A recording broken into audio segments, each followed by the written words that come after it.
వేదికను అలంకరించిన బుర్ల రామాంజనేయులు గారికి, గల్లా మాధవి గారికి, పిల్లి మాణిక్యాలరావు గారికి, అశుతోష్ శ్రీవాత్సవ్ గారికి, సీతారామరెడ్డి గారికి, పార్వతీ సింగ్ గారికి, కాజావలి గారికి, శ్రీనివాసమూర్తి గారికి, అదేవిధంగా మా బలం, మా నమ్మకం, మా భవిష్యత్తు అయినటువంటి యువ రథసారథులందరికీ కూడా హృదయపూర్వక వందనాలు. ఇది బోరింగ్ సబ్జెక్టే చాలామందికి, ఆ సిచ్యువేషన్ మనకు వచ్చే వరకు. అయితే కొన్ని శ్రద్ధగా వినండి, చాలా ఇంపార్టెంట్ టాపిక్ ఇది. ఈరోజు ఇండియా మొత్తం మీద తీసుకుంటే యాక్సిడెంట్స్ ద్వారా చనిపోయేటువంటి వ్యక్తులు ఎంతమంది ఉన్నారో తెలుసా మీకు? 1,60,000 మంది. యుద్ధంలో కూడా అంతమంది చనిపోరు, ఎర్త్క్వేక్లు వచ్చినప్పుడు కూడా అంతమంది చనిపోరు, పెద్ద ఒక కోవిడ్ లాంటివి వచ్చినప్పుడు తప్పించి ఇంతమంది చనిపోయేటువంటి పరిస్థితి ప్రతి సంవత్సరం కూడా జరుగుతూ ఉంది. కాకపోతే అక్కడక్కడ జరుగుతాయి కాబట్టి మీకు ఎవరికి వాటి మీద పూర్తిగా అవగాహన లేదు. రెండో ముఖ్యమైన విషయం, మీరందరినీ ఇక్కడ ఎందుకు పిలిచారు ఈ రోజున అంటే, ఈ చనిపోయే వాళ్ళలో 50%, సగం మంది 18 నుంచి 35 సంవత్సరాల మధ్య ఉండేవాళ్ళు. ఎందుకు వీళ్ళే ఎక్కువ ఎందుకు చనిపోతా ఉన్నారు అంటే, బ్రెయిన్ డెవలప్ అవ్వాలి. బ్రెయిన్లో front part, left, right, back ఉంటాయి. ఒక్కొక్క పార్ట్ ఒక్కొక్క దాన్ని కంట్రోల్ చేస్తుంది. ఫ్రంట్ పార్ట్ వచ్చేటప్పటికి ఫ్రాంటల్ లోబ్ ఎగ్జిక్యూషన్, మన థింకింగ్ని, మన ఆలోచన విధానాన్ని కంట్రోల్ చేస్తుంది. అయితే అది పూర్తిగా డెవలప్ అవటానికి 20 నుంచి 25 సంవత్సరాల వయసు వస్తే తప్పించి డెవలప్ అవ్వదు. 20 సంవత్సరాల లోపు అడాలసెంట్లో మీరు ఎవరైతే ఉన్నారో మీకు ఆ ఆలోచన అనేది పూర్తిగా ఉండదు. దీని మీద ఎంతసేపటికి ఎక్సైట్మెంటే ఉంటుంది, ఫాస్ట్గా వెళ్దాం. ఆ టైంలో యూత్లో ఉండే వాళ్ళందరికీ మన పక్క వాళ్ళు ఏమనుకుంటున్నారు, మన ఫ్రెండ్స్ ఏమనుకుంటున్నారు తప్పించి పెద్దవాళ్ళు ఏమనుకుంటున్నారు, సమాజం ఏమనుకుంటున్నారు, దీని పర్యవసానాలు ఏమి ఉంటాయనేది మీ బ్రెయిన్ ఆలోచించలేదు కూడా. ఇది మీకే కాదు, ప్రపంచంలో ఏ వ్యక్తి అయినా సరే ఈ దశల వారీగా వారి బ్రెయిన్ డెవలప్ అయ్యేటప్పుడు ఉండేటువంటి పరిస్థితి. అందుకే ఈ మధ్యలో ఎక్కువ మంది పిల్లలు చనిపోతూ ఉన్నారు. దానికి కారణం కూడా రకరకాలు ఉన్నాయి.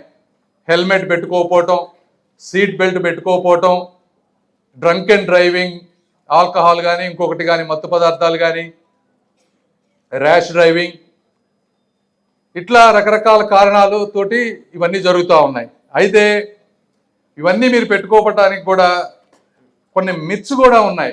ఎందుకు ఈ మన హెల్మెట్ పెట్టుకోలేకపో ఇంతమంది ఈ విధంగా చెప్తా ఉంటే, హెల్మెట్ పెట్టుకుంటే యాక్సిడెంట్ అయితే 50% కంటే డెత్ ఛాన్స్ తక్కువ అవుతుంది. అయినా ఎందుకు పెట్టుకోరు యూత్ అంటే, ఫస్ట్ మిత్ ఏంటి, హెయిర్ పోతుంది అని. ఇదే కదా మెయిన్.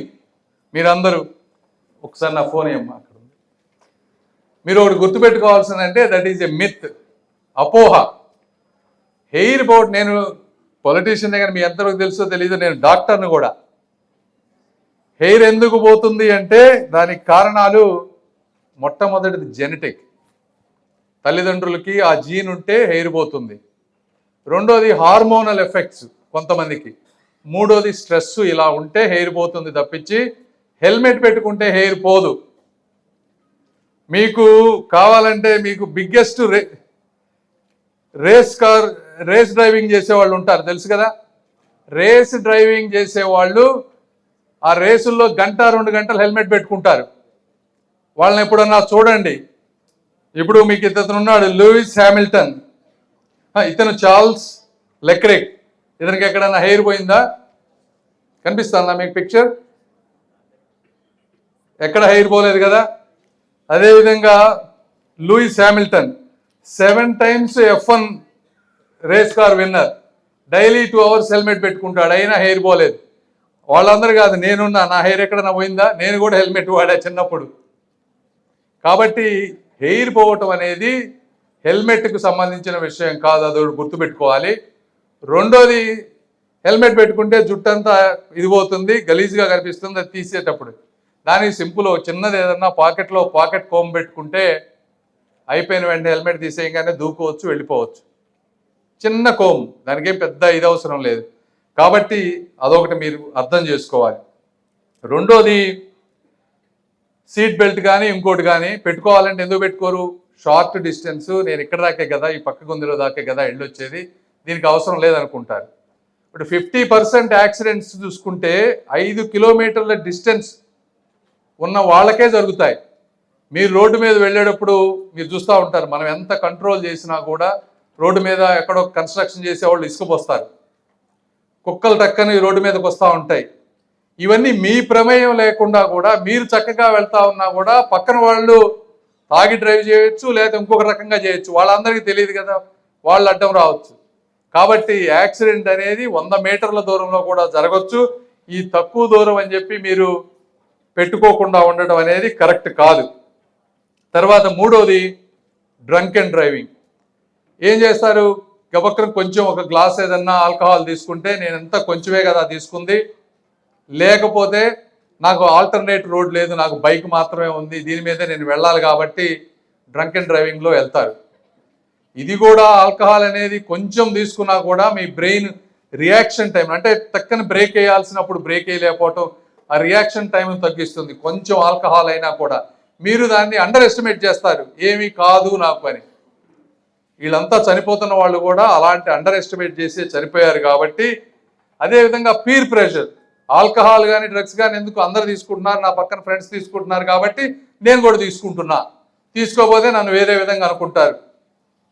ఇది నేను ఉన్నా, నేను చదివాను, నాకు కాలేజీలో నేను ఎప్పుడు పక్కన వాళ్ళు ఏమనుకుంటున్నారని, పక్కన వాళ్ళు మంచి పనులు చేసినప్పుడు వాళ్ళలో భాగస్వామ్యం కాకపోతే తప్పు, కానీ చెడ్డ పనులు చేసేటప్పుడు వాళ్ళలో భాగస్వామ్యం అవ్వాల్సిన అవసరం లేదు. అలాంటి ఫ్రెండ్స్ కూడా మీకు అక్కర్లేదనేది కూడా మీరు గుర్తుపెట్టుకోండి. మీరు ఎవరికి బాధ్యులు? మీ తల్లిదండ్రులకు బాధ్యులు. మీ మంచి కోరుకునే స్నేహితులకి మీరు బాధ్యులే తప్పించి ఈ మందు తాగమనో లేకపోతే డ్రగ్స్ తీసుకోమనే వాళ్ళకి మీరు బాధ్యులు కాదు. అది కూడా మీరు గుర్తుపెట్టుకోవాలి. అలాంటి స్నేహితులు ఉన్నా ఒకటే, లేకపోయినా ఒకటే అనేది కూడా మీరు గుర్తుపెట్టుకోండి. తర్వాత నాలుగవది, రెడ్ లైట్స్ వచ్చినప్పుడు ఆగుతాం మనం, టక్కని ఫోన్ తీసి టెక్స్ట్లు కొడతారు, రెడ్ లైటే కదా అని.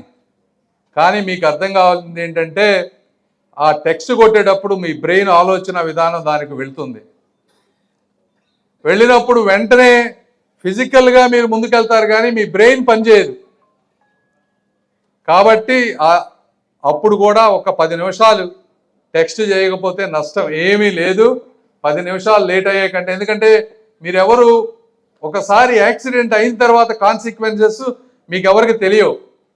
హాస్పిటల్లో ఉండే డాక్టర్లు, నర్సులు తెలుస్తాయి. ఇవన్నీ మేము చూస్తూ ఉంటాం. కొంతమంది ఒక్కొక్కసారి యాక్చువల్గా చనిపోతే ఇబ్బంది లేదు, అప్పటితోటి బాధ తెలియకుండా కుటుంబ సభ్యులు ఆ రోజు కొన్ని రోజులు బాధపడతారు, అయిపోతుంది. కానీ వెన్నుపూస విరిగో, కాలు ఫ్రాక్చర్ అయ్యో హాస్పిటల్లో అడ్మిట్ అయితే జీవితాంతం బెడ్ మీద ఉన్నారనుకోండి, ఫ్రాక్చర్లు అవి రిపేర్ చేయడానికి 2-3 నెలలు అది పడుతుంది. తర్వాత పూర్తిగా మీరు మీ బాడీని కరెక్ట్గా 100% వాడలేరు. ఆ కాన్సిక్వెన్సెస్ అన్నీ కూడా మీరు ఎప్పుడు చూడరు కాబట్టి మీకు తెలియదు. కాబట్టి అవి కూడా మీరు అర్థం చేసుకుంటే ఇలాంటి పనులు చేయరు మీరు, వాటి పర్యవసానాలు తెలుసుకొని. కాబట్టి ఈ రోడ్ సేఫ్టీ అనేది మీరు అర్థం చేసుకోవాల్సింది ఒక పబ్లిక్ హెల్త్ ఇష్యూ. హాస్పిటల్లో అడ్మిట్ అవటం, ఎమర్జెన్సీ, ఒక 10 మంది 20 మంది గబక్కన యాక్సిడెంట్ అయ్యి అయితే ఆ చుట్టుపక్కల ఉన్న హాస్పిటల్ అంతా కూడా ఒక పబ్లిక్ ఎమర్జెన్సీ అవుతుంది. అంటే ఆ హాస్పిటల్కి వచ్చేవాళ్ళు హార్ట్ అటాక్ వచ్చిన పేషెంట్లను చూడలేరు, వీళ్ళని క్యారీ చేయలేరు.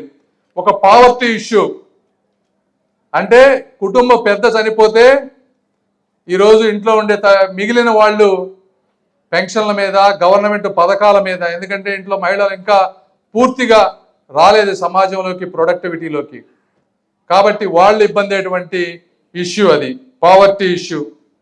తర్వాత ప్రొడక్టివిటీ ఇష్యూ.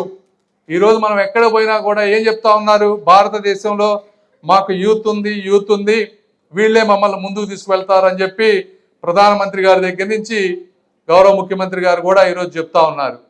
కాబట్టి మీ ప్రొడక్టివిటీకి సంబంధించినటువంటి విషయం మీరు పూర్తిగా ఉంటే, అదేవిధంగా ఈ యాక్సిడెంట్లన్నింటినీ కనుక మనం 100% తగ్గించగలిగితే మన జీడిపి కూడా 2 to 3% పెరిగే అవకాశం ఉంది. ఆల్రెడీ 7 to 8% జీడిపితో అద్భుతంగా మనం ముందుకు వెళ్తా ఉన్నాం.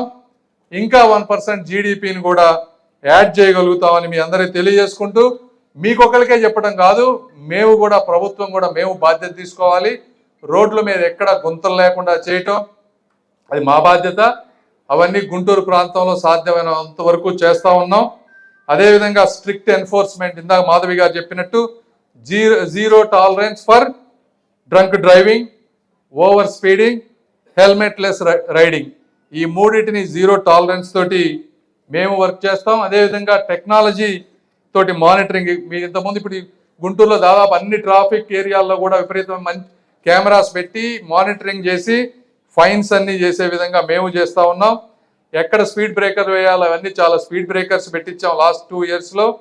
అదేవిధంగా ఎక్కడైనా పొరపాటున యాక్సిడెంట్ అయితే ఫాస్ట్గా ట్రామా సర్వీసెస్ హాస్పిటల్కి తీసుకువెళ్ళే విధంగా అది ఇంకా కొంచెం ఇంప్రూవ్ చేయాల్సిన అవసరం ఉంది. అదేవిధంగా ఈ కమ్యూనిటీ అవేర్నెస్ ప్రోగ్రామ్స్ కూడా ఇవన్నీ చేస్తామని చెప్పి తెలియజేసుకుంటూ, please wear a helmet, buckle a seat belt, never drink alcohol, respect speed limits and put away the phone. Thank you one and all. Okay.